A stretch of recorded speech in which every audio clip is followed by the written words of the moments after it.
For a lot of people, this was their first something louder. Not at a show, not in a record shop, a starting screen. Sometimes that meant punk, sometimes that meant metal. Whatever it was something that scratched all the right places. Video games were a gateway, but then something happened. Video games changed, and that gateway quietly disappeared.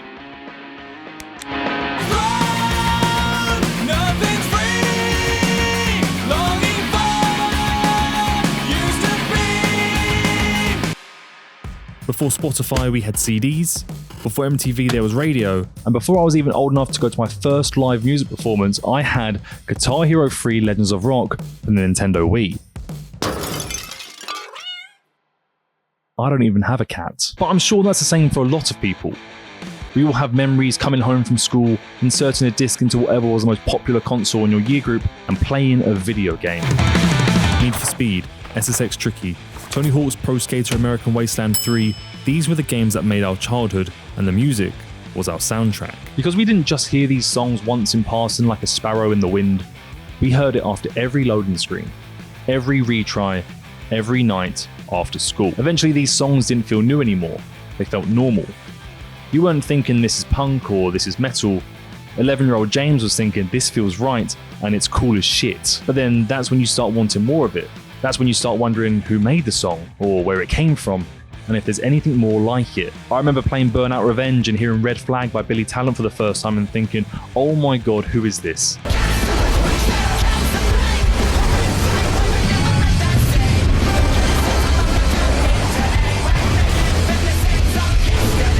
Luckily, there was a little thing in the corner telling me exactly who this was, otherwise I would have been in a bit of a pickle. But from there I found all the other Billy Talent songs and songs just like them. And I know I wasn't the only one, because this was a gateway into everything I love today. Okay, this really only worked in video games. Not because games back then were cooler or the music was better, but because of how games were built. Games were repetitive by design. They were loud and wanted your attention for hours at a time. Kind of like how I'm trying to hold your attention right now to the very end of this video. And look, I'm not saying video games now don't have cool music. Have you heard Clair Obscur Expedition 33 soundtrack? Famous for winning 9 awards at the Game Awards, which is impressive on its own, but it's even more impressive when you remember that they're French. All I'm saying is there's a real lack of cool music in games. Not to be unk right now, but back then the music wasn't something you dipped in and out of, it stayed with you. And I bet you can't even remember the loading screens or even the gameplay.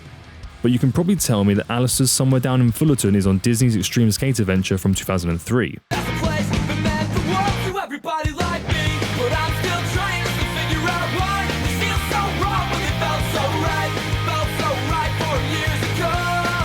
You listen to that song now and you're immediately thinking of the time you were in your bedroom doing a 360 shove it as Buzz Lightyear. The music wasn't just something that played in the background of Andy's bedroom, it fused with that memory. Like a dealer in a sketchy alleyway selling you a hit of nostalgia. And that kind of thing just doesn't happen anymore. Because somewhere in the late 2000s, things started to change. Not because games got worse, far from it in fact, but games started chasing something different. I mean, it's pretty obvious what changed. Games stopped wanting to be a toy you could waste hours at a time on, and instead wanted to be important. They wanted to have big stories, big emotions, and be seriously considered as works of art. And hey, it worked. Video games started getting huge TV and film adaptations as the appreciation for the art form grew, but for games to be taken seriously, some sacrifices had to be made. And one of the first places you feel it in is in the music. When you're building a cinematic masterpiece, the music has to serve the moment. It can't just barge in and take over. You can't have some Limp Bizkit blasting in your ears during the emotional climax of the story. Although, to be fair, that does sound pretty sick. But that's the difference. The music in these older games weren't there to serve emotional arcs. Take a game like Elden Ring. The music rides with the intensity of the fights. It sets the scene for the world you're in. This wouldn't work if Yuka Kitamura decides to have a midlife crisis and had you fighting Godric the Grafter to the sounds of Real Big Fish, although to be fair that would be pretty cool. You've already used that joke. Modern game music is there to elevate the experience. It supports the scene and reinforces the emotion. Older video game soundtracks did the opposite. You were fully aware of its presence. Punk didn't just sound different, it meant something. And metal wasn't just energy in the background, it had attitude. When you loaded up a game like Tony Hawk Pro Skater, you weren't just hearing a new song, you were seeing a new way to dress, a new way of standing, a new way of talking. You were introduced to an entirely new culture, and you didn't even have to leave your bedroom. This is especially true for Tony Hawk games, with the man himself saying he wanted the music to consist of songs that would play at his local skate park, introducing people to the culture that made who he is today. Which is what most people seem to forget. It wasn't just songs, it was posture, it was language. Skate games weren't just skateboards and cool music. They introduced you to new brands and new fashion styles. Cool chain wallet things that go on your jeans? Remember those things? Burnout wasn't just aggressive music. It was paired with reckless abandonment for life and anti-authority energy. And on Guitar Hero, you weren't just playing classic rock, you were classic rock. And when you're 11, 12, 13, 6, 7 years old, that's the age where you're trying on identities like outfits. Games just happen to give you one. I remember becoming enamored with grunge music when I was 12. 12-year-old James wanted to know exactly how to behave as a grunge kid, so I didn't wash my hair. I didn't wash my hair for 6 months. But part of the reason all this worked was because games were basically arcade machines at home. They had retry screens and short gameplay loops. It was constant repetitions designed to grab you. We were like iPad kids dribbling over a controller instead of a screen. And arcades are noisy. Have you heard about this? Arcades were rooms full of flashing lights and machines all fighting for your attention. So the music couldn't be subtle. It had to be loud enough to grab that ADHD brain of yours. And when that design philosophy came home to consoles, the music came with it. It didn't just disappear into the background. It became the background. And once games stopped being built like arcade machines and instead like films, they didn't need the shouty music anymore.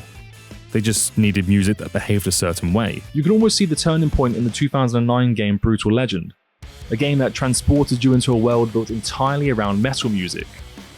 Oh, and you play as Jack Black. Isn't that neat?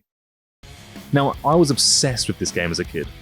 I would play it for hours on end after school. It was the first game I ever attempted achievement hunting in. I was in love with the world building and the characters, the humour, and most importantly, the music. The music is loud, it's theatrical. It's basically a love letter to the genre, and that's kind of the point. You weren't playing Brutal Legend and discovering a gateway into a new culture. If you were playing Brutal Legend, it's safe to assume you probably already appreciated it. Once again, the soundtrack to this game is incredible. Perfectly curated and packaged to reinforce the idea of this metal world, and this intentionality also shows up in games like Fallout. Now, technically Fallout still uses licensed music, so on paper, nothing's changed. You've got real songs playing on the radio whilst you explore a nuclear wasteland, but it's how this music functions. The music of the 1950s is there to emphasize a very specific time, with a very specific mood, with a very specific worldview. The music of Fallout doesn't remove you from the immersion, it completes it. In older games, the music felt like it existed slightly outside of the game. It didn't belong to the world, it belonged to you, the player. In Fallout, the music belongs entirely to the world. It's world building, not a gateway. Fallout isn't a gateway into 1950s culture. You don't play the game and start adopting a transatlantic accent and exclusively listening to swing music. You see, the games of the past let the music interrupt them. Modern games allows the music to sit with them in harmony.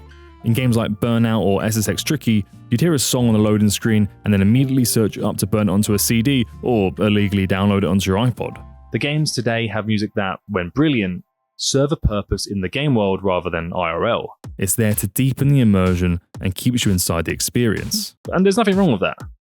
But reinforcement doesn't create curiosity. It creates cohesion. And cohesion doesn't usually send you down a rabbit hole at 2 AM trying to figure out what scene this band came from. Cool music, the kind that makes you change how you dress or how you talk, how you see yourself, needs to feel slightly out of place. And once games stopped being built like a chaotic arcade machine and started being built like carefully paced films, we kind of lost the need for that cool music anymore, besides the odd needle drop here and there.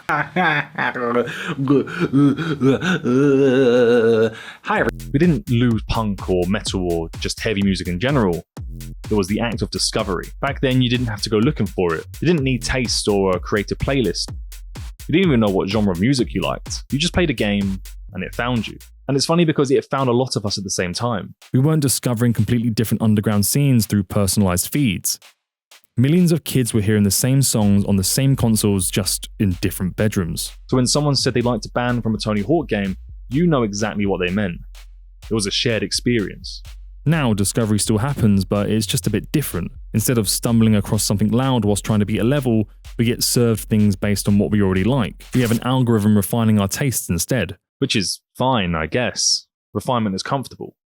It's not disruptive. If you listen to heavy music, it'll play you slightly heavier music. If you like pop punk, it gives you adjacent pop punk. And if you like metalcore, it gives you the exact same breakdown with a slightly different laptop sound. But refinement doesn't accidentally throw you into a scene you didn't know existed. Games used to do that. Now almost nothing does. But there is something I haven't really addressed yet. Licensed music is really fucking expensive. Oh my god, do you know how much it costs to play 10 seconds of one song? My entire YouTube revenue, that's how much. I wanted to play the Beastie Boys for one of my videos ages ago. I didn't want to play it in a video when the publishers quoted me £10,000. 10k. 10,000 smackaroos. Talk about punk rock, hey? But imagine me being in a game studio. Imagine having to pay the license to 50 songs, maybe more if you're Guitar Hero. That shit is expensive, and sometimes it's a lot cheaper just to commission someone for a score, or if you're the Expedition 33 crew, then just find some French guy on Reddit. But you see, when you start making games, you're taking on risk. And when your risk costs 10 milli just for the music alone, you better hope that game is a great one. So for a lot of studios, it's just a lot safer to make your own. Commission a score, own the sound, and play it safe. But safe really changes your life when you're 13. And hey, there are still lots of games that use bold licensed music. Sports games still drop huge soundtracks. In fact, the trailer for the new WWE game is a Turnstile song. The game before that had Knock Loose on it. There was that game Metal Hellsinger, which commissioned a bunch of metal acts to perform original songs for its game, which is really cool, but it's really not common anymore. Which is a shame, because I would love another game like Brutal Legend or Burnout.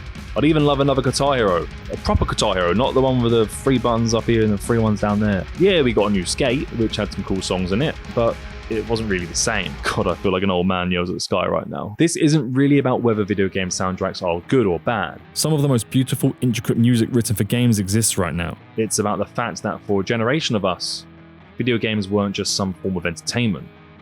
They were the first time we discovered something loud, and it changed our entire perspective of life. You didn't need to search for it, and you didn't know you wanted it, but after hearing it for the first time, you know you needed it.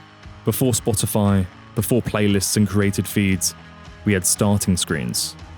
And for a lot of us, that was enough. I've been James. Like and subscribe if you've enjoyed. Thanks for watching.